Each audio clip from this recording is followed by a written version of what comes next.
नाहीये तिथं जास्त लोखंड वापरते, आवश्यकता नाही तिथं चांगलं एकदम सिमेंट जास्त हे वापरते, फॉलो करत नाही गाईडलाईन. स्ट्रक्चरल पासून इंटिरियर पर्यंत आपण त्यांना क्रॉस कटिंग करू 20% वीज आपण त्यांना वाचू शकतो. इतकं वेळ तुम्हाला प्लॅनिंगला देता येईल तिथं आपण प्लॅनिंगला वेळ देऊ शकतो.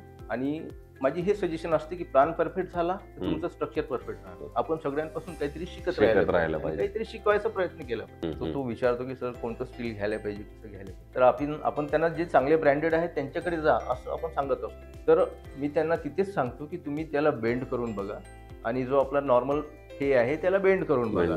तुम्हाला काहीतरी तिथेच फरक दिसेल. जिथं बेंड होतो ना तोच भाग तुम्हाला सांगतो की तो काय क्वालिटीज आहे.